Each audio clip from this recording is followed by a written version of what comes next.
নমস্কার, শুরু করছি হাল্লা বল। আপনার সঙ্গে রয়েছি আমি দেবারতী। ইলেকশন কমিশনারকে চিঠি মাননীয় মুখ্যমন্ত্রী মমতা বন্দ্যোপাধ্যায়, তার পাল্টা চিঠি শুভেন্দু অধিকারীর। এসআইআর আবহে বাংলার রাজনীতি তপ্ত, নতুন করে আর বলার অপেক্ষা রাখে না। যতই বাইরে টেম্পারেচার 13 বা 14 ডিগ্রি সেলসিয়াসের মধ্যে ঘোরাফেরা করুক না কেন, 12 ডিগ্রি সেলসিয়াসেই বা নেমে যাক না কেন, রাজনীতির পারদ যেখানে উঠছে, আর নির্বাচন যত এগিয়ে আসবে এটা তো চলবেই, বলার অপেক্ষা রাখে না। আপনারা জানেন যে আজকে গঙ্গাসাগরে মাননীয় মুখ্যমন্ত্রী তিনি গিয়েছিলেন এবং সেখানে তার যে একটা কর্মসূচি ছিল, সেই কর্মসূচির মধ্যে অন্যতম হচ্ছে যে গঙ্গাসাগর সেতু, সেই সেতুর শিলান্যাস, ভিত্তিপ্রস্তর স্থাপন। সেই অনুষ্ঠান ছিল, সেটা একদিকের বিষয়, এবং তার পাশাপাশি মমতা বন্দ্যোপাধ্যায়ের বক্তব্যে যেরকমটা আমরা বিগত বেশ কয়েকটি জনসভা হোক, সরকারি কর্মসূচি হোক, সেই সমস্ত জায়গায় শুনেছি, অর্থাৎ সরাসরি এসআইআর নিয়ে মুখ খুলেছেন, কেন্দ্রীয় সরকারের বিরুদ্ধে কথা বলেছেন, নির্বাচন কমিশনের বিরুদ্ধে আওয়াজ তুলেছেন। আর আজকেও এই গঙ্গাসাগরের মাটিতে দাঁড়িয়ে এসআইআর নিয়ে মমতা বন্দ্যোপাধ্যায় আবারও বেশ কিছু অভিযোগ করেছেন। কি বলেছেন মমতা বন্দ্যোপাধ্যায়, প্রথমে একটু সেটা শোনাবো, তারপরে আসবো একে একে অন্যান্য প্রতিক্রিয়ায়। অতিথিরা থাকবেন, আলাপ করবো তাদের সঙ্গেও। দেখুন কি বললেন মাননীয়া। বয়স্ক লোকেরা নাকে অক্সিজেন নিয়ে যাচ্ছে, তাকে ডেকে পাঠাচ্ছ 85 বছর বয়স, 90 বছর বয়স। কেউ প্রেগনেন্ট মহিলা, অন্তঃসত্ত্বা মহিলাকে এতদিন বাদে এদেশে থেকে প্রমাণ করতে হবে সে দেশের ভোটার কিনা, সে দেশের নাগরিক কিনা। সারা গলায় তো এক গাদা কার্ড ঝুলিয়েছ। আধার কার্ড কে করেছিল? Government of India. আমরা নিশ্চয়ই নাম তুলতে চাই। এসআইআর হোক, বছর দুয়েক সময় নিয়ে। গায়ের জোর কেন? গায়ের জোরে 2 মাসের মধ্যে 81 জন, প্রায় 70 জনের মতো মারা গেছে। বাদ বাকিরা সুইসাইড করতে গেছিল, হসপিটালে আছে। 70 জনের ওপর মারা গিয়েছে, এর দায় কার? কে নেবে এর দায়? অভিষেক বন্দ্যোপাধ্যায় হন বা মমতা বন্দ্যোপাধ্যায়, তাদের এই যে কর্মসূচিগুলো, সরকারি সভা হোক মমতা বন্দ্যোপাধ্যায়ের ক্ষেত্রে, অভিষেক বন্দ্যোপাধ্যায়ের ক্ষেত্রে যে মেগা শোগুলো এই মুহূর্তে করছেন উনি, প্রত্যেকটা সভায় এই প্রশ্ন কিন্তু তুলছেন। নির্বাচন কমিশনের ভূমিকা নিয়ে যেমন প্রশ্ন তুলছেন এনারা, তার পাশাপাশি এতগুলো মৃত্যুর দায় কার সেই প্রশ্নও তুলেছেন। আজকেও শুনলেন আপনারা মাননীয় মুখ্যমন্ত্রী মমতা বন্দ্যোপাধ্যায় কি বলছেন। পাশাপাশি শুভেন্দু অধিকারী, রাজ্যের বিরোধী দলনেতা, তিনি সাংবাদিকদের মুখোমুখি হয়েছিলেন আজকে। পাল্টা কি বলেছেন দেখাই আপনাদের, দেখুন। আবার একটা ভোট আসছে, তাই আবার এনআরসির জুজু দেখাতে হবে। তাই মমতা বন্দ্যোপাধ্যায়ের এখন অস্ত্র হচ্ছে এসআইআর। ব্যবহার করছেন কাকে? ঠাকুর বাড়ির মধ্যে তৃণমূল কংগ্রেসের সঙ্গে থাকা মাননীয়া শ্রীমতী মমতা বালা ঠাকুর মহোদয়া, রাজ্যসভার সাংসদ এবং তৃণমূলের একটা অংশ।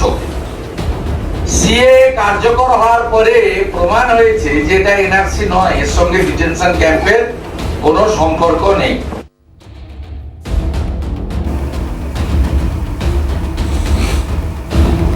শুভেন্দু অধিকারীর বক্তব্য আপনারা শুনেছেন। উনি যে চিঠি দিয়েছেন সেটা নিয়েও বক্তব্য রয়েছে, আমি সেগুলোতে আসবো, কিন্তু তার আগে আমাদের সঙ্গে আজকে যারা প্যানেলে উপস্থিত রয়েছেন এবার তাদের সঙ্গে আলাপ করাই। আমার সঙ্গে রয়েছেন স্টুডিওর বাইরে থেকে রাজনৈতিক বিশ্লেষক অমিতাভ কাঞ্জিলাল। প্রথমে অমিতাভ দাকে স্বাগত জানাবো আমার অনুষ্ঠানে। আমার সঙ্গে স্টুডিওতে যারা রয়েছেন, কংগ্রেস মুখপাত্র অশোক ভট্টাচার্য, অশোক দাকে স্বাগত জানাবো, এবং বিজেপি তরফ থেকে মুখপাত্র অরিজিৎ বক্সি, অরিজিৎ দাকেও স্বাগত জানাবো। আমি আসবো প্রত্যেকের কাছে, কিন্তু শুরুতেই একটু অমিতাভ দার কাছে যাই। অমিতাভ দা, এসআইআর নিয়ে পারদ তো চড়ছেই, কিন্তু এই যে একে অপরকে বলছেন না যে ভুল বোঝানো হচ্ছে, ঠিকটা কে বোঝাচ্ছে জানি না, কিন্তু একে অপরের বিরুদ্ধে ভুল বোঝানোর যে সরাসরি অভিযোগগুলো করা হচ্ছে, সাধারণ মানুষ কি কনফিউজড এই জায়গায় দাঁড়িয়ে? কি মনে হচ্ছে আপনার, কি হতে চলেছে 14ই ফেব্রুয়ারির পর? কি দেখবো আমরা?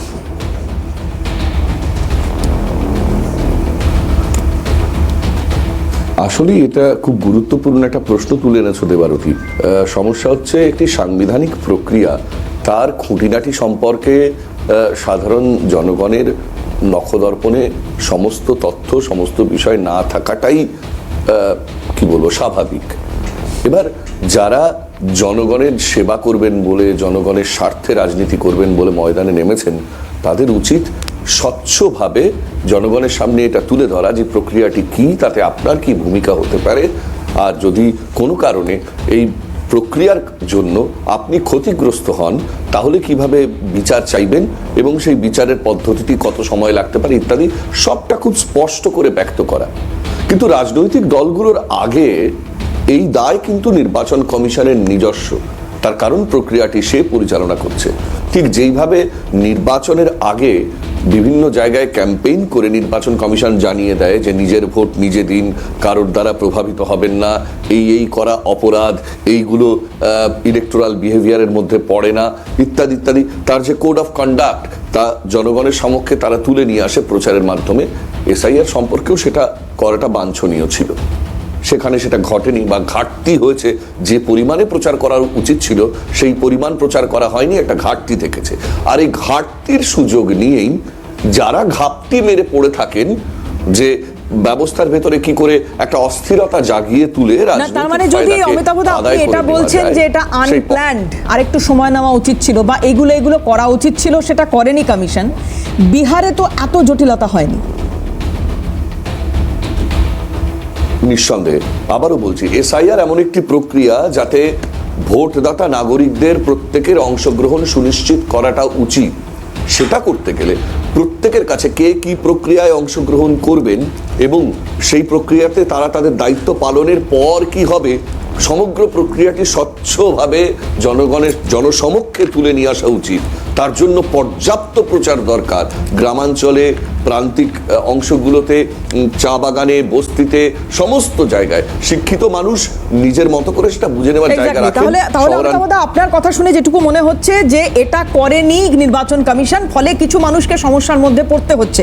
কিন্তু তারপরেও শুভেন্দু অধিকারী যে চিঠিটা ইলেকশন কমিশনে পাঠাচ্ছেন, সেখানে উনি বলছেন যে আপনারা যেটা করছেন, মানে আমি যদি লাইন বাই লাইন না বলে জিস্টটা বলার চেষ্টা করি, যে না, নির্বাচন কমিশন যেটা করছে সেটা সঠিক করছে।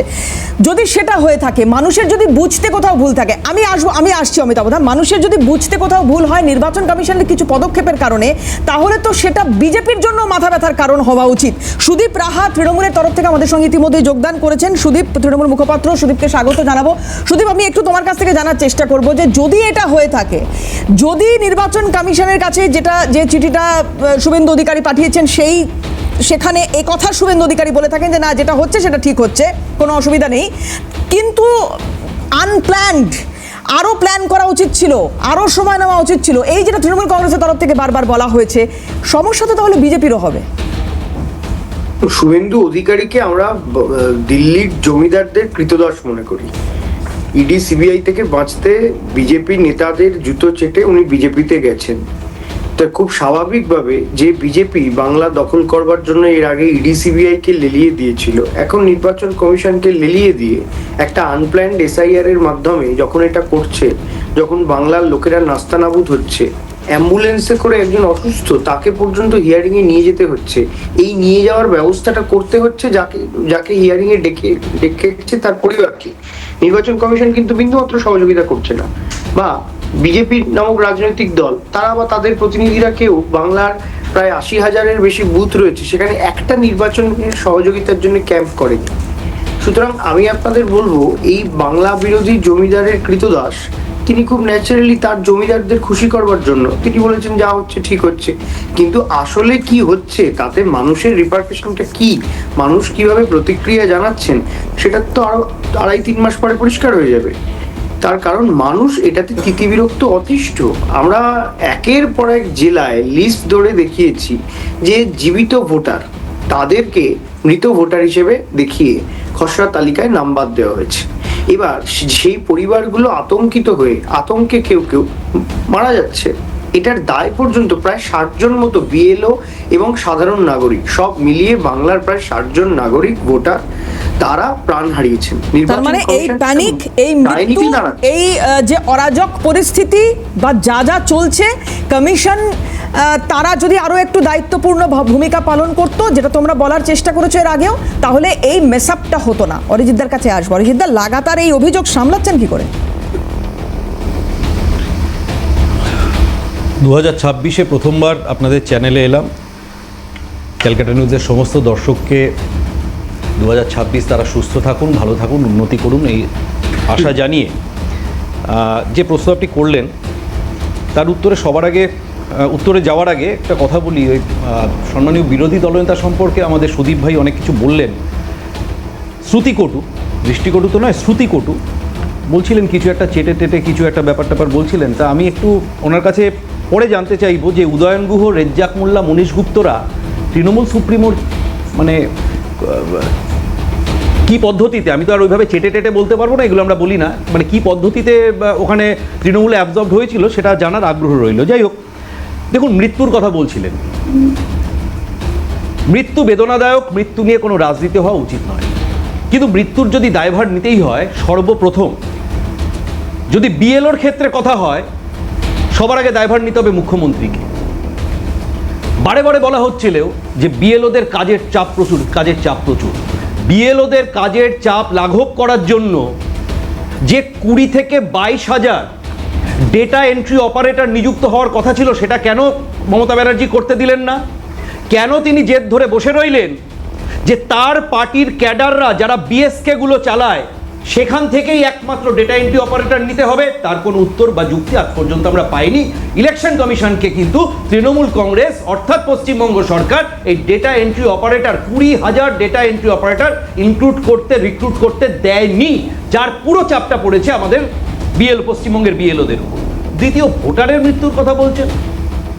প্রথমত তো বেশ কিছু মৃত্যুর বিষয়ে তো বারে চ্যানেলেই দেখানো হয়েছে। আমার মনে পড়ে যাচ্ছে টিটাগড়ের ঘটনা, যেখানে তৃণমূল কংগ্রেসের কাউন্সিলর বলছেন যে না এই মৃত্যুর সাথে এসআইআর এর কোনো সম্পর্ক নেই, পারিবারিক বিবাদের বিষয় ছিল। কিন্তু তৃণমূল কংগ্রেসের রাজ্য স্তরের নেতারা বিকেলবেলায় টিভিতে গুছিয়ে লিপস্টিক লাগিয়ে বসে পড়েছিল এসআইআর মৃত্যুর নামে কুরটনা করার জন্য। আজকে কোনো ভোটার যদি সত্যি শঙ্কিত হয়ে থাকে এবং তার জন্য যদি আত্মঘাতী হয়ে থাকে, তাহলে সবার আগে জবাবদিহি করতে হবে সেই নেত্রীকে, যিনি এসআইআর এর মতো একটা সাংবিধানিক প্রক্রিয়া, যেটা বিহার রাজ্যে হয়ে এসেছে, আরো 11টা অঙ্গরাজ্য এবং ইউনিয়ন টেরিটরিতে চলছে, সেখানে কোথাও কোনো সমস্যা নেই। কেবলমাত্র কেন পশ্চিমবঙ্গের বুকে, এক মিনিট শুধু একটা কথা বলে, এনআরসি বলে ভোটারকে আতঙ্কিত করে, যাদেরকে অভিষেক বন্দ্যোপাধ্যায় ওই ভোট র্যাম্পে হাজির করিয়েছিলেন মৃত ভূত, তাহলে এই ভুলগুলো কার দ্বারা হচ্ছে? এই ভুলগুলো কার দ্বারা হচ্ছে? নিশ্চিতভাবে বলার কোনো এখানে অপেক্ষাই রাখে না যে ত্রুটি বা বিচ্যুতি পরিলক্ষিত হচ্ছে ইলেকশন কমিশনের। এখানে তো রাগঢাকের কিছু নেই, কারণ আপনাকে একটা তথ্য খুব ছোট্ট সময়ের মধ্যে বলি যে এই মুহূর্তে জানুয়ারি 2, 2026 ডেটা অনুযায়ী প্রাথমিকভাবে এনুমারেশন পর্বের পর সাসপিশাস প্রজেনি ম্যাপিংয়ের যে সংখ্যাটা ছিল 1,67,00,000, ইলেকশন কমিশনের পরিচালনায় সেই সংখ্যাটা 2 জানুয়ারি 2026 নেমে এসেছে 95 লাখে, অর্থাৎ 41.51 লাখ এটাকে অলরেডি নিচে নামানো গেছে। এবং এর মধ্যে আমি ডিভিশনটা বলি, এই 95 লাখের মধ্যে 51 লাখ এরকম রয়েছে যাদের 2002 এবং 2024 বাবা মায়ের নাম মিলছে না। 23 লক্ষ এরকম রয়েছে যাদের হঠাৎ করে 6 জনের বেশি সন্তান আবিষ্কৃত হয়েছে। 4.74 মানে 4.74 লক্ষ এরকম আছে যাদের নিজের বাবা মায়ের সাথে বয়সের তফাৎ 15 বছরের কম, এবং 8,41,000 আছে। ডেটা দিয়ে বলা হয়েছে বা দেখা যাচ্ছে, তথ্য রয়েছে, ডেফিনেটলি তথ্যটা দেওয়া এই কারণেই আপনার ঠিক প্রশ্নের এই উত্তরটায় যে 10 কোটি জনসংখ্যা 7,61,00,000 ভোটার, এই সংখ্যাটা মাথায় রেখে যদি আমরা এই ভ্রান্তির দিকে তাকাই, দশমিকে সেটার আগে কতগুলো শূন্য বসবে, নিজেরা বাড়িতে বসে ক্যালকুলেশন আমরা সুদীপ বাবু তো অবশ্যই করে নিতে পারেন। মমতা বন্দ্যোপাধ্যায়, আমি তাও বলবো যদি কোথাও ত্রুটি হয়ে থাকে সেটা উচিত কি যারা স্থানীয় নেতৃত্ব রয়েছে, যারা পলিটিক্যাল বা যারা নন পলিটিক্যাল বুথ এজেন্ট রয়েছে, তারা তাদেরকে হিয়ারিং এ নিয়ে যাবেন, নাম তুলে নেবেন। কিন্তু একটা জীবিত মানুষকে ভূত ভূত ভূত ভূত বলে র্যাম্পে হাঁটিয়ে যেভাবে পশ্চিমবঙ্গের সনাতনী সংস্কৃতির দিকে আঘাত করা হয়েছে, কারণ আমরা ভূতকে আমাদের সংস্কারের অংশ, তাকে অতীত হিসাবে আমরা স্বীকৃতি দিই। একটা জীবন্ত মানুষকে র্যাম্পে হাঁটিয়ে বলছেন উনি একজন নেতা, ভূত দেখুন ভূত দেখুন ভূত দেখুন। এই ব্যাখ্যাটা, এই সত্যি অরিজিৎ দা, এই ব্যাখ্যাটা দুর্ভাগ্যজনক। এটা ডেফিনেটলি আমি একটু দেখার চেষ্টা করি বাকিরা আপনার এই ব্যাখ্যাটাকে কিভাবে দেখছে। আমি তো অশোকদার কাছে আসবো, আমি একটা খুব দ্রুত একটা বিরতিতে যেতে হবে, আমি আসবো সুদীপ তোমার কাছে, অমিতাভদারও ডেফিনেটলি বলার রয়েছে, কিন্তু তার আগে একটু অশোকদার কাছে যাই। অশোকদা, একটা জিনিস খুব ভালো লাগছে, কংগ্রেস আজকে যেটা ভাবে অন্যরা আগামীকাল সেটা ভাবে। রাহুল গান্ধী যে ভোট চুরির কথা বলেছিলেন, অভিষেক বন্দ্যোপাধ্যায় নির্বাচন কমিশন দপ্তর থেকে বেরিয়ে সেই কথার পুনরাবৃত্তি বলছে না আপ এবং কংগ্রেস জায়গাটা বুঝতেই পারলো না যে কোথায় এক্স্যাক্টলি চুরিটা হয়েছে। এই কথাটা বলতে চাইছি। তা রাহুল গান্ধী দুটো ঐতিহাসিক সাংবাদিক সম্মেলন করে দেখিয়ে দিয়েছেন, সারা বিশ্বকে দেখিয়ে দিয়েছেন ভোট চুরিটা কোন মাত্রায় হচ্ছে, কিভাবে হচ্ছে। সেটাকে বুঝতে গেলে যে প্রাজ্ঞতা প্রয়োজন, তার পথে অনেকটা হেঁটে যেতে হয় সকলের কাছ থেকে। মানে যখন ইলেকশনটা হয়ে গেছে তারপরে কথাটা হচ্ছে এই জায়গায় ঠিক একই জিনিস মেন স্ট্রিম মিডিয়া কখনো পশ্চিমবঙ্গে দাঁড়িয়ে বলে না যে আমরা কিন্তু পশ্চিমবঙ্গ প্রদেশ কংগ্রেসের সভাপতি সর্বপ্রথম পশ্চিমবঙ্গে এসআইআরের সময়সীমা বৃদ্ধির আবেদন করেছিলেন, দাবি জানিয়েছিলেন। 2 নম্বর কথা, এত অল্প সময়সীমার মধ্যে কেন পশ্চিমবঙ্গে নির্বাচনের আগে আগে এসআইআর করা হচ্ছে, এই প্রশ্ন সর্বপ্রথম তুলেছিল পশ্চিমবঙ্গের বুকে যে রাজনৈতিক দলটি, তার নাম ভারতীয় জাতীয় কংগ্রেস। বুঝলাম আপনারা অভিযোগ করলেন, তারপর কি করলেন বলতে দিন হ্যাঁ একটু সংক্ষেপে। হ্যাঁ সংক্ষেপে তাহলে ছেড়ে দিন, না আমি আসবো আপনার কাছে, তাহলে একটা না আমার কংগ্রেস কেন বলছি আমি, কেন বলছি অশোকদা, আপনারা অভিযোগ করছেন, আপনারা প্রশ্ন তুলছেন, আপনারা নির্বাচন কমিশন অভিযান করছেন, তারপর কি হচ্ছে, তারপরে কি হচ্ছে সেটা তো আর আমাদের হাতে থাকছে না, 1 নম্বর কথা। 2 নম্বর কথা, দেশের মানুষ এটা শুনছে, অভিষেক বন্দ্যোপাধ্যায় বলছেন যে কংগ্রেস করতে পারতো, করলো না, করতে পারতো আপ, করলো না, করতে পারতো কংগ্রেস, তারা বুঝতেই পারেনি যে চুরিটা কোথায় হয়েছে, চুরিটা কোথায় হয়েছে বুঝতেই পারেনি। চুরিটা ধরলই কংগ্রেস। ব্রাজিলীয় মডেলের মুখ বসিয়ে 29টা ভোট হরিয়ানা কে ধরেছিল? রাহুল গান্ধী। রাতারাতি সবাই যখন ঘুমোচ্ছে, ভোটার লিস্ট থেকে নাম বাদ চলে যাচ্ছে, কে ধরেছে? রাহুল গান্ধী। ভোটার লিস্টে নাম ইনক্লুড হচ্ছে 180 স্কোয়ার ফিট একটা জায়গায়, যে সেখানে 80 জনের মতন মানুষ, কে ধরেছেন? রাহুল গান্ধী। এবার কথাটা হচ্ছে এখানে ভূতের প্রসঙ্গ আসলো, মানে আমি সত্যি রবীন্দ্রনাথের কর্তার ভূত মনে পড়ে যাচ্ছে, যে কর্তার ভূত ওই মানে রূপক যে রচনাটায় রবীন্দ্রনাথ বলছেন যে ভূত শেষ অবধি বলছে যে আমি তো নামতে চাই, কেউ যদি নামাতে না চায়। ভূতের মধ্যেও সনাতনী সংস্কৃতি খুঁজে পাচ্ছেন বিজেপির মুখপাত্র, মানে পশ্চিমবঙ্গের রাজনীতিটাকে কোন জায়গায় পৌঁছে দিচ্ছে। আপনি ভাবুন, একটা কথা বলে আমি শেষ করব, আমরা যেখানে 100 দিনের কাজ নিয়ে 1.5 মাস ব্যাপী সমুদ্র হিমাচল আমরা আন্দোলনে নামতে চলেছি, মানুষের পেট ভাত রুটি রুজি এগুলো কোনো আলোচনায় নয়, এখানে এখন ভূত নিয়েও আলোচনা হচ্ছে। আর মেন স্ট্রিম মিডিয়া কংগ্রেসের কথা আপনারা শোনাবেন না, বলবেন না, দুর্ভাগ্যের জায়গা। আমরা দেখেছি তো মৌসাম নূর গেছেন যে, আবার দেখেছি আমরা, না আমি যে কথা বললাম দেখাই দাদা, এসআইআর নিয়ে পশ্চিমবঙ্গ প্রদেশ কংগ্রেস প্রথম থেকে যে পদক্ষেপ নিয়েছে সেগুলো আলোচনায় আসলো না। আমার ভালো লাগছে যে কংগ্রেস বিগত দিনে যা বলেছিল আজকে মাননীয়া সেই কথাগুলো এখানে দাঁড়িয়ে বলছেন। ধন্যবাদ ওনাকে। বেশ, এটা যে মমতা বন্দ্যোপাধ্যায় বলছেন যে সমস্ত সার্টিফিকেট যদি অচল হয়ে যায় তাহলে তোমারটাও অচল, কার উদ্দেশ্যে বলছেন খুব স্পষ্ট, পাল্টা শুভেন্দু অধিকারী, তার কি বক্তব্য দেখাবো আপনাদের, দেখুন। সার্টিফিকেট চলবে না, গভর্নমেন্টের সার্টিফিকেট চলবে না, এসসি সার্টিফিকেট চলবে না, এসটি সার্টিফিকেট চলবে না, ওবিসি সার্টিফিকেট চলবে না, তো কি চলবে? তাহলে আমরা বলি তোমরাও চলবে না, তোমরা অচল। সবকিছু যদি অচল হয় তাহলে তোমরা অচল, ওদের অচল করতে হবে আগামী দিন, মাথায় রাখবেন। অন্যান্য রাজ্যে অ্যাপ্লিকেশন গুলো 90% প্রায় রিজলভ হয়ে গেছে, সিটিজেনশিপ সার্টিফিকেট তারা পেয়েছে। এই রাজ্যের ক্ষেত্রেও প্রায় 60,000-এর অধিক দরখাস্ত আছে এবং ইতিমধ্যে 1,000-এরও বেশি তারা সার্টিফিকেট পেয়েছেন এবং প্রত্যেক দিনই শুনানির মাধ্যমে প্রক্রিয়া মেনে দ্রুত শুনানির কাজ ত্বরান্বিত হচ্ছে এবং অনেকেই পেয়ে যাবেন বা পাচ্ছেন এবং লোকের মধ্যেও ভয় কাটিয়ে লোক সিএতে অ্যাপ্লিকেশন করছে। এই সিএ সার্টিফিকেট নিয়ে একটা মানে বিতর্ক, একটা ধোঁয়াশা, সিএ সার্টিফিকেট কিভাবে পাওয়া যাবে। কিছুদিন আগে তো এটাও শোনা যাচ্ছিল যে বাম শিবির থেকে সার্টিফিকেট দেওয়ার একটা ব্যবস্থা হচ্ছিল, ইত্যাদি ইত্যাদি। যাই হোক, আমি একটু অমিতাভদার কাছে এই জায়গাটায় আসবো।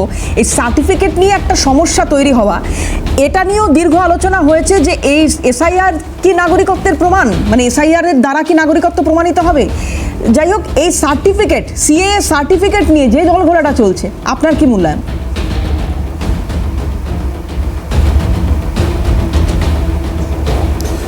দেখুন, এইটা একটা মানে মুশকিলের বিষয় কি, যে প্রতিদিন দেখছি আমাদের এই সাংবিধানিক রাজনীতিতে নতুন নতুন জিগির উঠে আসছে, যে জিগিরগুলো মানে সরকার সৃষ্ট ন্যারেটিভ বা কর্তৃপক্ষ সৃষ্ট ন্যারেটিভ হিসেবে বাজারে প্রবর্তিত হয়ে খানিকক্ষণ পর্যন্ত সাধারণ মানুষকে ব্যতিব্যস্ত করে রাখার একটা প্রকল্প হয়ে উঠছে যেন। সেটা একেবারে নোটবন্দি থেকে শুরু করে ধারাবাহিকভাবে বিভিন্ন সময় আমরা দেখছি, মানে কখনো আধারকে ব্যাংকের সঙ্গে লিঙ্ক করাও, কখনো তারপর আধারের গুরুত্ব কি তা নিয়ে সাংবিধানিক আদালতে টানাটানি, আবার তারপর সেই প্যান কার্ডের চেহারা বদল, এই যাবতীয় কিছু সমস্ত প্রক্রিয়াটাতে যেন জনগণকে বারবার নথি পাল্টাও, নথি মানে তৈরি করে নাও, ডিমনিটাইজেশন নতুন থেকে করে যে লাইন দেওয়া শুরু হয়েছে, আজও সেই লাইন দিয়ে রেখেছেন সাধারণ মানুষ। একেবারে সাধারণ মানুষকে ব্যতিব্যস্ত করে রাখা সরকারি প্রক্রিয়া, সরকারি নথি, সরকারি কাগজের মাধ্যমে নিজের অস্তিত্বকে জানান দেওয়ার জন্য। এ বড় করুণ সংকটের, মানে রাষ্ট্র যখন ক্রমাগতভাবে তার একটি জনকল্যাণকর রাষ্ট্র যখন জনগণের প্রকৃত অর্থে কল্যাণকে ছেড়ে দিয়ে জনগণকেই ব্যতিব্যস্ত করে তোলে যে তুমি রাষ্ট্রের সুবিধে পাওয়ার আগে প্রমাণ করো তুমি রাষ্ট্রের কতখানি, তখন সত্যি সত্যি রাষ্ট্রের উদ্দেশ্য, সাংবিধানিক উদ্দেশ্যটাই শেষ পর্যন্ত সম্পূর্ণ বানচাল হয়ে যায়। যে রাষ্ট্রের উচিত এই যাবতীয় তথ্যাদি, পরিচয়পত্রাদি ইত্যাদি যথারীতি নিজস্ব যে সমস্ত ঝাড়াই বাছাই প্রক্রিয়া আছে তার মাধ্যমে পরিচালিত করে সুনিশ্চিতকরণ যে যারা যোগ্য প্রাপক তাদের কাছে যেন এই সমস্ত জিনিস পৌঁছে যায়, এই পরিচয়পত্র, এই নথি, এই সুযোগ সুবিধা, সেইখানে আর মানে অনুপ্রবেশকে আমি আটকাতে পারছি না, আমার সীমান্ত নীতি যথাযথ নয়, আমার সীমানা এখনো কাটা তার দিয়ে পুরোপুরি ঘিরে দেওয়া যায়নি, আমার বিএসএফ এর ভূমিকা নিয়ে প্রশ্ন আছে, অথচ জনগণকে প্রমাণ করতে হবে আপনি প্রমাণ করুন আপনি ভারতীয়, আপনি প্রমাণ করুন আপনি এদেশে বসবাস করছেন, আপনি প্রমাণ করুন আপনি আপনার পূর্বপুরুষ কবে থেকে এখানে রয়েছেন। অর্থাৎ কিনা সার্বিকভাবে দায়টা জনগণের দিকে ঠেলে দিচ্ছে রাষ্ট্র, যেখানে যেখানে রাষ্ট্র নিজে ব্যর্থ হচ্ছে। অর্থাৎ নাগরিকত্ব নির্ধারণ, সত্যি সত্যি কোনটা আমাদের নাগরিক পরিচয়পত্র আজকে কি কেউ বলতে পারবো? আমরা কেউ কি বলতে পারবো? কোনোটাই শেষ পর্যন্ত নাগরিক পরিচয়পত্র নেই। তাহলে একটা সুষ্ঠু একমাত্র নাগরিকপত্র চালু করা হোক এদেশে, যেখানে আমাদের বায়োমেট্রিক ডেটাও থাকবে, যার ভিত্তিতে আমরা ভোটটাও দেবো। অর্থাৎ আমার ভোট এসে কোনো ভূত দিয়ে যাবে না, কোনো প্রয়াত ব্যক্তির ভোট আমি দিয়ে আসতে পারবো না, তেমন একটা পরিচয়পত্র তৈরি হোক। প্রয়োজনে সেটা আমাদের পাসপোর্ট হিসেবেও কাজ করুক। সামগ্রিকভাবে ব্যবস্থাকে সরল করা, পরিচয়পত্র হোক, যাই হোক সেটা একটাই পরিচয়পত্র হোক। এটা কি করা সম্ভব আগামী দিনে? অরিজিৎ দা, আমি আসবো অমিতাভ।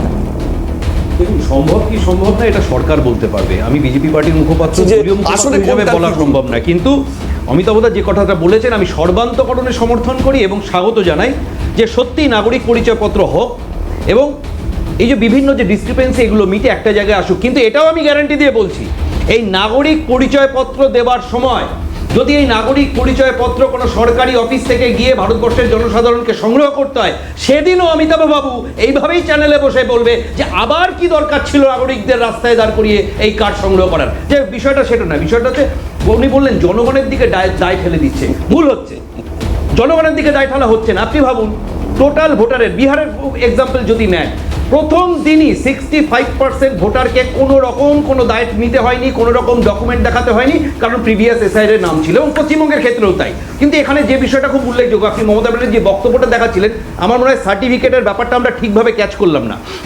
উনি এই সার্টিফিকেটের কথা বলেননি, ওনার মাথা খারাপ হয়ে গেছে যে ওনার দলদাস প্রশাসন যে অবৈধ সার্টিফিকেটগুলো ইস্যু করেছিল আজকের দিন ইলেকশন কমিশন সেগুলোকে আটকাচ্ছে। উনি বারে বারে একটা কথা বললেন এই চলতে চলতে চলতে চলতে যে বিভিন্ন জায়গায় বিভিন্নভাবে পদ্ধতি হবে নাকি, হবে। কেন হবে?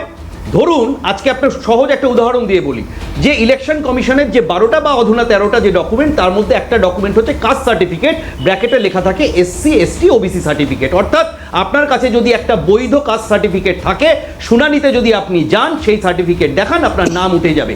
এবার পশ্চিমবঙ্গের ক্ষেত্রে কিভাবে আলাদা হলো?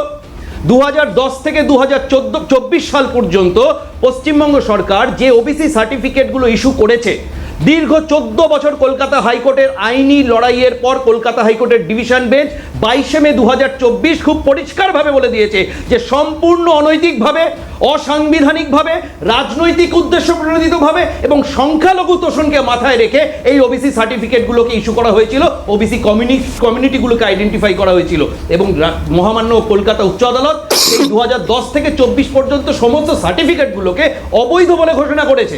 এবার আপনি কি বলতে চান যে সার্টিফিকেট ইটসেলফ অবৈধ, সেটা গিয়ে আপনি একটা বৈধতার হিয়ারিং এ গিয়ে পার্টিসিপেট করবেন? এটা হতে পারে না।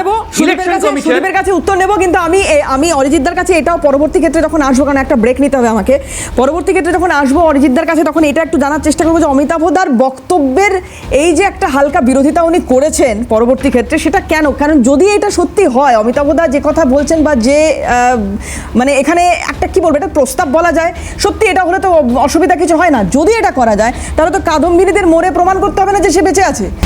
এই ঘটনায় আজকে গঙ্গাসাগর প্রাঙ্গণ থেকে যে মঞ্চ করা হয়েছিল, সেখান থেকে মমতা বন্দ্যোপাধ্যায় বলছেন সুপ্রিম কোর্টে যাওয়ার কথা। একটু শোনাবো আপনাদের কি বলেছেন মাননীয় মুখ্যমন্ত্রী, এবং পাশাপাশি শুভেন্দু অধিকারী তার পাল্টা কি বলছেন দেখাবো, দেখুন। আইনের সাহায্য নিচ্ছি, আগামীকাল কোর্ট খুলবে, আমরাও আইনে যাব।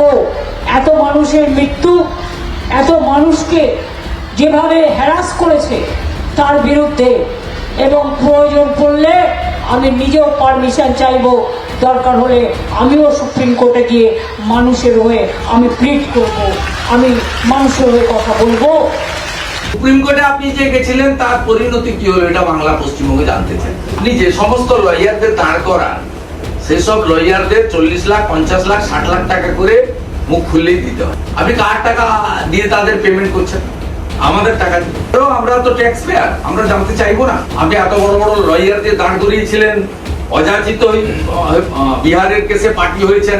সুপ্রিম কোর্ট কি বললো? সুপ্রিম কোর্ট স্টে দিল না।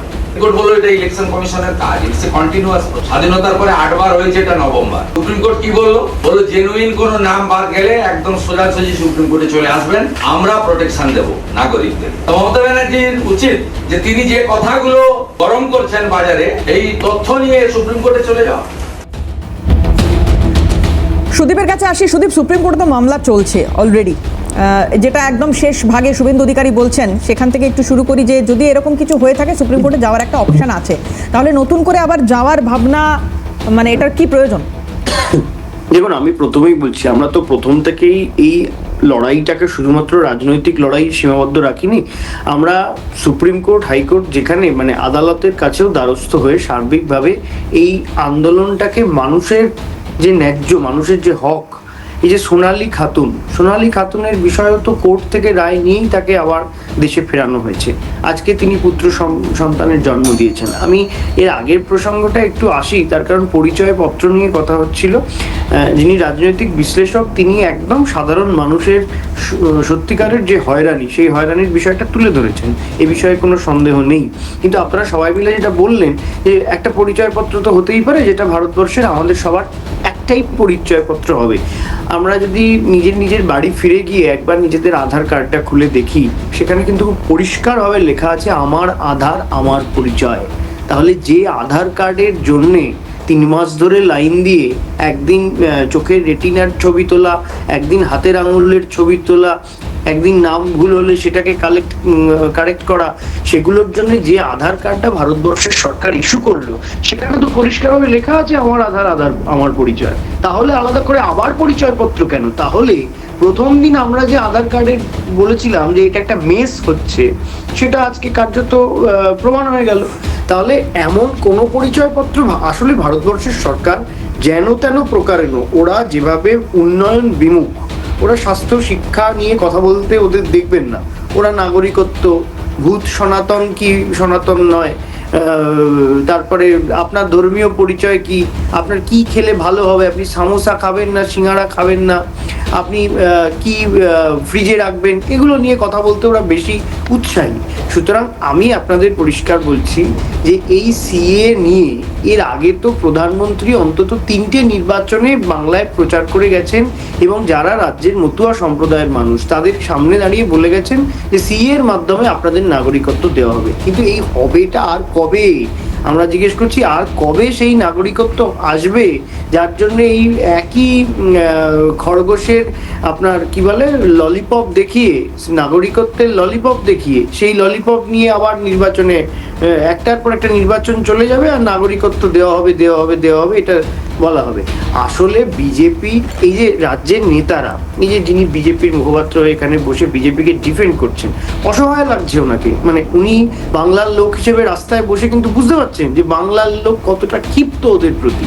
এই যে বারংবার লাইনে দাঁড় কারণ, কিন্তু ওদের কিছু করার নেই, তার কারণ ওদের তো দিল্লির বাবুদের রিমোট ওদের হাতে। দিল্লির বাবুরা যা বলবে তাদের জমিদারদের কথা এখানে তাদের দাসত্ব করতে হবে। আমাদের ক্ষেত্রে তো সেরকম কোনো বিষয় নেই। ওরা বাংলার লোকের হকের কথা, বাংলার 10টা বিজেপির নেতা গিয়ে প্রধানমন্ত্রীকে বলুক না যে আপনি নিঃশর্ত নাগরিকত্ব দিন মতুয়াদের 1 সপ্তাহের মধ্যে। প্রধানমন্ত্রী তো নাকি ঈশ্বরের দূত, তিনি না চাইলে হতে পারে না, এরকম কোনো সম্ভাবনা আছে? না, তাহলে সুদীপ, এই কুমিরের ছানা দেখানোর কথা তুমি যেটা বলার চেষ্টা করছো, কুমিরের ছানা দেখানোটার মানে রাজনৈতিকভাবেই এটাকে লালন পালন করা হচ্ছে এবং আগামী দিনেও হবে, এটাই কি তুমি বলতে চাইছো ভাই? অ্যাবসলিউটলি, আমি তো সেটাই বলছি। আমি বলছি যে এটা শেষ কথা। আমি অশোকদার কাছে আসবো, আমি আসবো ভাই, আমি একটু অশোকদার কাছে আসি। অশোকদার কি মূল্যায়ন এই বিষয়ে? দেখুন, প্রথম কথাটা হচ্ছে এই সিএ হলো এনআরসির প্রথম ধাপ। এই কথাটা তো অন্য কেউ বলেননি। ভারতবর্ষের সংসদে দাঁড়িয়ে কথাটি বলেছিলেন প্রথম যে মানুষটি, তার নাম অমিত শাহ। আপনি মানুষের কথা বলুন, আপনি রাহুল গান্ধীর কথা বেশি বলছেন, একটু বাংলার লোকের কথা বলুন। 5 বার রাহুল গান্ধীর নাম বললে মুশকিলটা হয়ে গেল না। সুদীপ আমার ছোট ভাই, রাজনৈতিকভাবে অত্যন্ত প্রাজ্ঞ বলে তাকে আমি জানি বা চিনি, বয়সে যতই ছোট হোক, কিন্তু যেখানে একটি মানে গাছের পাতা নড়াও মাননীয়ার অনুপ্রেরণা বলে তোমরা ঢাক পেটাও, সেখানে আমি ভাই দলের মুখপাত্র হিসাবে আমার দলের নেতার নাম বলবো, এখানেও তোমাদের আপত্তি এবং এখানেও তোমরা যদি চোখ রাঙাও দর্শক সেটা দেখছেন। 1 নম্বর কথা। এবার আমি যেটা বললাম, বললাম তো আমি অমিত শাহ সম্পর্কে, তোমার গায়ে ফসকা পড়ছে কেন? কংগ্রেসের কথা সবাই দেখছে, বলছি অমিত শাহ নয় নিয়ে, বলছি ভারতবর্ষের সংসদে দাঁড়িয়ে অমিত শাহ বলেছিলেন সিএ হলো এনআরসির প্রথম ধাপ, আর তৃণমূলের মুখপাত্রের গায়ে ফসকা পড়ে গেল। কি অদ্ভুত কথা, কি ফেলাসি! না, বুঝলাম না। আপনি যে রাহুল গান্ধী বললেন না, বুঝলাম না। আপনাকে দেবারতিদি প্রশ্ন করেছিলেন যে আপনি এসআইআর নিয়ে আপনার দল কি করেছে, আপনি বললেন যা ব্যাপারটা বুঝলাম না। আমি রাহুল গান্ধীর নাম বলবো কি বলবো না, সেটা কি তৃণমূলের অনুমোদন সাপেক্ষ? না, আমি বুঝলাম না যা করেছি, তা আমি বলছি একটু আমি এখনো বুঝলাম না। মানে এইটা কি আমি ভাই তৃণমূল করি না। না, বেশ আমি একটু শুনে নি এই বিষয়টা, একটু অশোকদার কাছে বক্তব্য শুনে আমি আসবো। সুদীপ, হ্যাঁ বলে লঙ্কায় রাবণ বলো, বেহুলাকে বেদবা হলো, এদের অবস্থা তাই। বলুন। যেটা বলছিলাম যে সংসদে দাঁড়িয়ে সিএ হলো এনআরসির প্রথম ধাপ, যে মানুষটি বলেছিলেন ক্রোনোলজি কনসামজো, তার নাম অমিত শাহ, অন্য কেউ না। সুতরাং আজকে যদি একটা আশঙ্কার পরিবেশ সৃষ্টি হয়, এবং একটা জিনিস বারবার গুলিয়ে দেওয়ার চেষ্টা হচ্ছে, সমস্যাটা শুধুমাত্র বাংলায় নয় দেবারত, সারা দেশে 38 জন বিএলও মারা গেছেন, তার মধ্যে একটা সংখ্যক বিএলও আত্মহত্যা করেছেন, কেউ আত্মঘাতী হওয়ার চেষ্টা করেছেন, কেউ মানসিক চাপ সামলাতে পারেননি, তার জন্য মানে অসুস্থ হয়ে মারা গেছেন। সুতরাং সমস্যাটা সারা ভারতবর্ষে কম বেশি একই, তার চরিত্রটা একই, কোথাও তার পরিমাণটা কম, কোথাও তার পরিমাণটা বেশি। 2 নম্বর কথা, যে ফিয়ার সাইকোসিস তৈরি হয়েছে, আমরা আবার বলেছি এই বাংলার বুকে, তার দায়িত্ব নির্বাচন কমিশন যেমন এড়িয়ে যেতে পারে না, ঠিক তেমনি এড়িয়ে যেতে পারে না এ রাজ্যের বিরোধী দলনেতা। প্রথম দিন থেকে আমরা অবাক হয়ে গেছি, আরে ভাই সিইও কে? মনোজ আগরওয়াল না কি বলে আমার শুভেন্দু অধিকারী? জ্ঞানেশ কুমার নির্বাচন কমিশনার নাকি শুভেন্দু অধিকারী নির্বাচন কমিশনার?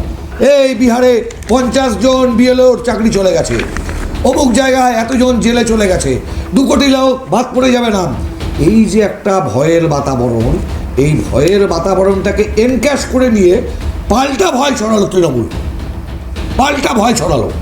এই যে চাপানুত্রতে সাধারণ মানুষ দিশেহারা হয়ে গেলেন, যেটা অমিতাভদা বলছিলেন যে নির্বাচন কমিশনের যে প্রপার গাইডেন্সটা দেওয়ার দরকার ছিল, সেইটা জায়গাতে থেকে নির্বাচন কমিশন নিজেদের দায় দায়িত্ব কোনোটা এড়িয়ে যেতে পারেন না। এবং এই যে আত্মঘাতী হওয়া, এই যে একটা ভীতির বাতাবরণ, এর দায় দায়িত্ব সম্পূর্ণভাবে নির্বাচন কমিশনকে গ্রহণ করতে হবে, এর কোনো ব্যত্যয় হতে পারে না। বেশ, এই যে এসআইআর ইকুয়াল টু ভীতি বা আতঙ্ক, ফিয়ার সাইকোসিসের কথা বলা হচ্ছে, এই বাংলার রাজনীতিতে এই মুহূর্তে আমি একটু অন্য প্রসঙ্গে আসতে চাইবো। এটা যখন বলছেন অশোক দা, তখন আমার হঠাৎ মনে হলো যে এই মুহূর্তে এই ভীতি বা আতঙ্কের কি আরও একটা নাম হুমায়ুন কবির? কারণ এই মানুষটাকে গুরুত্ব দেওয়া হবে না হবে না সেটাই কি তৃণমূল বা বিজেপি বুঝতে পারছে, নাকি বুঝতে পারছে না, নাকি তারা ভাবছেই না যে এটা কোনো ফ্যাক্টর?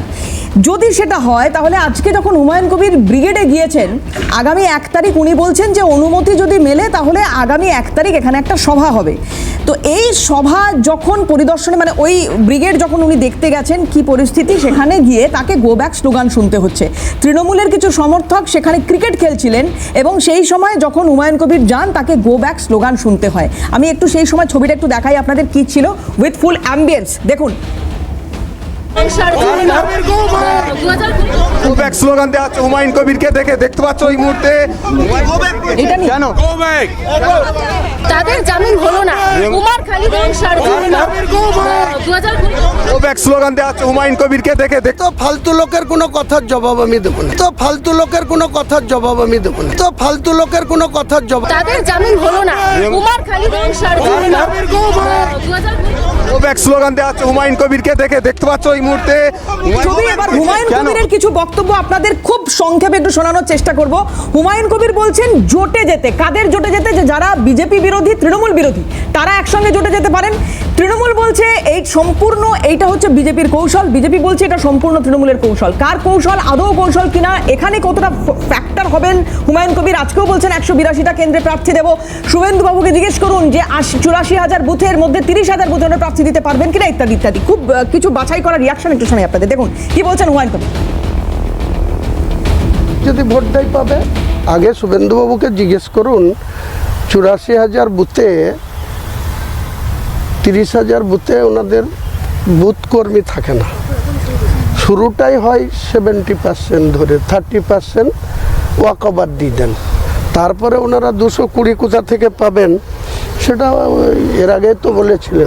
আমার 182টা সিটে আমার টার্গেট। এবার যদি আমাদের কোনো জোট সঙ্গী এসে আরও সংখ্যাটা বাড়ানোর ডিমান্ড করে, তাদের যদি সেই দাবি সঠিক মনে হয় তাহলে আলোচনা সাপেক্ষে আরও বাড়তে পারে। আমরা দল করেছি তো আমরা ক্ষমতায় আসার জন্য, আমাদেরকে একটা সুযোগ দেওয়ার জন্য। আর মানুষ কি দেয় তো বলেই দিচ্ছি আপনাকে, প্রথমে 135 বলেছিলাম, আজকের দিনে আমি 182টা আসনে আমার প্রার্থী রেডি আছে। আমার রাজনৈতিক মেন উদ্দেশ্য হচ্ছে মমতা ব্যানার্জিকে ক্ষমতাচ্যুত করা, আর বিজেপি সাম্প্রদায়িক দল গোটা দেশ চালাচ্ছে।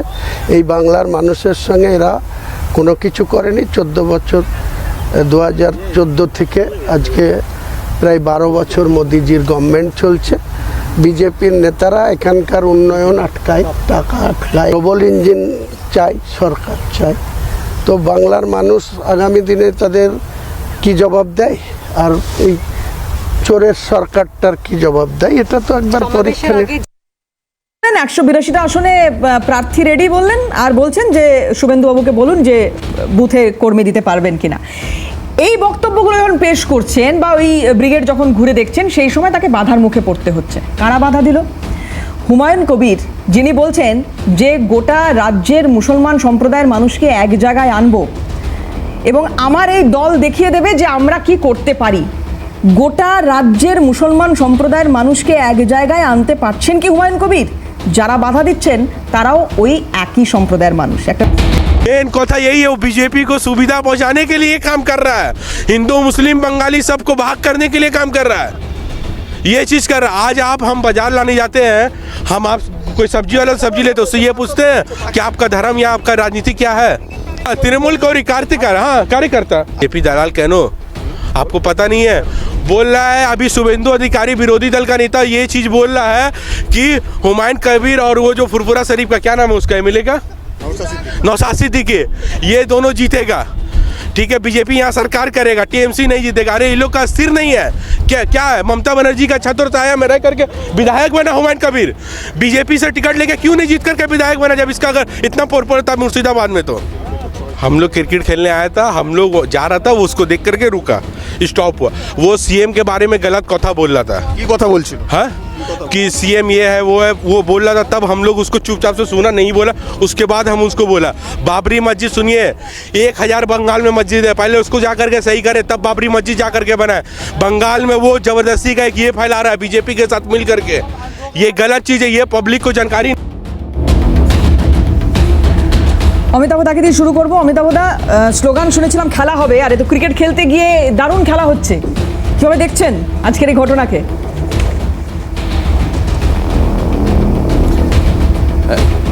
খেলাই বটে। আসলে বিষয়টা এরকম যে একটু আগে যে প্রশ্নটা উঠে আসছিল যে পশ্চিমবঙ্গের মুসলিমরা তারা কি এই হুমায়ুন কবিরের পেছনে এক কাট্টা হয়ে দাঁড়াবেন? হয়তো সেদিন দাঁড়াবেন যেদিন পশ্চিমবঙ্গের তামাম হিন্দুরা এক কাট্টা হয়ে শুভেন্দু অধিকারীর পেছনে দাঁড়াবেন। এই মেরুকরণটা এত সহজ হবে না, কারণ বাংলায় এখনো বেশ কিছু শিক্ষিত চিন্তাশীল মানুষ আছেন সম্প্রদায় নির্বিশেষে। সুতরাং এই মুহূর্তে হুমায়ুন কবির যা করছেন সেটা সম্পূর্ণ খেলার একটা অংশ মাত্র। সেটা অনেক বেশি গ্যালারি প্লে, অনেক বেশি শ্যাডো খেলার ভঙ্গি। অর্থাৎ কিনা সাম্প্রতিককালে এ রাজ্যে ক্ষমতাসীন তৃণমূল কংগ্রেসের সরকার ওয়াকফ নিয়ে তার ডিগবাজি কিংবা ওবিসি সার্টিফিকেটের যে ঝটকা আদালতের কাছ থেকে খেয়েছেন, তার ফলে সংখ্যালঘু সমর্থনের একটা জোর চিড় ধরেছে। এই চিড়টা যদি কোনোভাবে কংগ্রেস বা বামেদের অনুকূলে চলে যায়, বিজেপির অনুকূলে স্বাভাবিক ভীতির কারণেই হয়তো যাবে না, তাহলে শেষ পর্যন্ত রাজনৈতিক একটা বিপর্যয় আসতে পারে। এই জায়গা থেকেই শেষ পর্যন্ত কিন্তু ওই বিহারের ভোটে প্রশান্ত কিশোরের মতোই হুমায়ুন কবিরকে ঠেলে দেওয়া হয়েছে। তাই ময়দানে গিয়ে কয়েকজন গো ব্যাক ইত্যাদি দিয়ে শুধুমাত্র তাকে আলোচনায় ভাসিয়ে রাখছেন।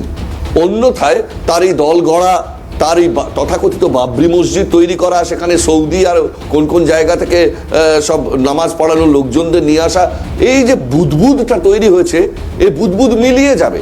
সত্যি সত্যি চিন্তাশীল এবং রুচিবান যে সমস্ত মুসলিম ভোটাররা রয়েছেন, যারা বাংলার এবং নিজেদের পরিবার ও প্রজন্মের ভবিষ্যৎ সম্পর্কে চিন্তাশীল এবং আগ্রহ রাখেন, তারা জানেন এই বাবরি মসজিদ বা মহাকাল মন্দির বা দুর্গা অঙ্গন করে শেষ পর্যন্ত তাদের কোনো উন্নতি হবে না। তারা সাচার রিপোর্টের প্রশ্নে যদি বাম সরকারের বিরোধিতা করে সরে আসতে পারেন, তাহলে আজকের তারিখে সাচারের সেই প্রশ্নগুলোকেই তারা কেন পুনরায় বিবেচনা করবেন না, যে বিগত 15 বছর ধরে সেই জায়গা থেকে সাচারের রিপোর্ট থেকে তাদের কতখানি অগ্রগতি হলো, সেইটে শুধুমাত্র তোষণ ছাড়া তারা আর কি পেয়েছেন, তাদের জীবনযাত্রায় কি মৌলিক পরিবর্তন এসছে, আর আজকে যে হুমায়ুন কবিরকে তাদের সামনে লটকে দেওয়া হলো, এই পথে তারা যাবেন কিনা। কখনো তোহা আমি সিদ্দিকী, অশোকদার কাছে আসবো, কখনো সময় খুব বেশি বাকি নেই, অশোকদার কাছে আসবো। অশোকদা, হুমায়ুন কবির যখন প্রথম যেদিনকে এই দল করলেন, তারপরে উনি বলছেন যে যে জায়গায় উনি প্রার্থী দেবেন তার মধ্যে ওই ভবানীপুর, বালিগঞ্জ ইত্যাদি জায়গাগুলোর কথা উনি বলেছিলেন। তো এই আজকে যাদের দ্বারা ওনাকে বাধার মুখে পড়তে হলো, তারা কলকাতা বন্দরের থেকে আসা। তো এখন কলকাতার মুসলিমরা যে তাকে প্রথমেই, মানে অন্তত এই এলাকার মুসলিম সম্প্রদায়ের মানুষ যে তাকে প্রথমেই গো ব্যাক বলে দিল, এটা একটা হুমায়ুন কবিরের কাছে ধাক্কা। কারণ বালিগঞ্জে, ভবানীপুরে, রাসবিহারীতে, কলকাতা মানে আমি বলছি দক্ষিণ কলকাতার একাধিক জায়গায় প্রার্থী দেওয়ার আগে তো ভাবতে হবে তাহলে হুমায়ুন কবিরকে। দেখুন, পশ্চিমবঙ্গে রাজনৈতিক বাইনারি থাকতে পারে, কিন্তু পশ্চিমবঙ্গে ধর্মীয় বাইনারি তৈরির চেষ্টা কোনো দিন সফল হবে না এবং অদূর ভবিষ্যতেও হবে না। আরও পরে কিছু দেখা গেলে কি হতে পারে, আমি তো ভবিষ্যৎ দ্রষ্টা নই। 2 নম্বর কথাটা হচ্ছে এই জায়গাটাতে যে হুমায়ুন কবির কেন শুধুমাত্র ভোট আসছে, প্রশান্ত কিশোর ওয়াইসিরা বিহারে চলে আসেন, হুমায়ুন কবির এখানে চলে আসলেন, সঠিক সময়ে আজকে যারা গো ব্যাক করলেন, সঠিক সময়ে যদি হুমায়ুন কবিরকে শাসন করা যেত, বলে না সঠিক সময়ে শাসন করলে ভুবন মানুষ হতো আর পরে গিয়ে মাসির কান কামড়ে দিত না, তো সঠিক সময়ে শাসন করা যায়নি। ভাগীরথীর জলে কাঁধে কেটে কেটে ভাসিয়ে দেবেন, তখন বহরমপুর জিততে হবে, তখন শাসন করার প্রয়োজন ছিল না হুমায়ুন কবিরকে। হুমায়ুন কবির আমাদের কাছে মাথা ব্যথার কারণ নয়। মূল কথাটা হচ্ছে বাংলার রাজনীতিতে ধর্মনিরপেক্ষ প্রগতিশীল শক্তির ভোটটাকে কেটে দেওয়ার জন্য হুমায়ুনদের ইনজেক্ট করে দেওয়া হচ্ছে। আর যারা হুমায়ুনকে গো ব্যাক দেখাচ্ছেন, মানে মানে গুরুত্বহীন একটা মানুষকে গো ব্যাক দেখানো। দেখুন, গো ব্যাক যে ইচ্ছা বলতে পারে, রাজনৈতিক আপনার কি ব্যাপার। মনে হয় আইএসএফ এর থেকে হুমায়ুন কবিরের দল বেশি এবার শক্তিশালী? আমি যেটা বলছি, দেখুন, গো ব্যাক তো দেখাতে গেলে অমিত শাহ সেদিনকে এসেছিলেন, বাংলা বাঙালি বিরোধী মন্তব্য, বাংলার প্রতি কেন্দ্রের বঞ্চনা, 100 দিনের টাকা আটকে রাখা, আমরা অমিত শাহকে না, গো ব্যাক আমি- দেখিয়েছি, আমি- আমরা অশোক- অমিত শাহকে গো ব্যাক না, না, দেখিয়েছি। ঠিক, একদম। হুমায়ুনকে গো ব্যাক দেখানোর মধ্যে কোনো দম বা কিছু থাকে না।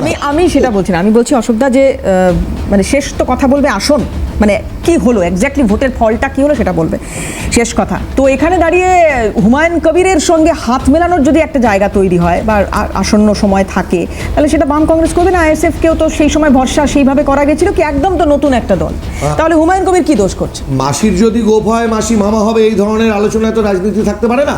আপনাকে শুধু একটা জিনিস দিয়ে বলবো, আমি একটা জিনিস আমাকে বলতে হবে, কংগ্রেস শরৎ বোসরা একদিন শ্যামাপ্রসাদ আর ফজলুল হকের মন্ত্রিসভা থেকে সরে এসেছিলাম, আমরা অংশ নিইনি শুধুমাত্র দুটি সাম্প্রদায়িক শক্তি বলে।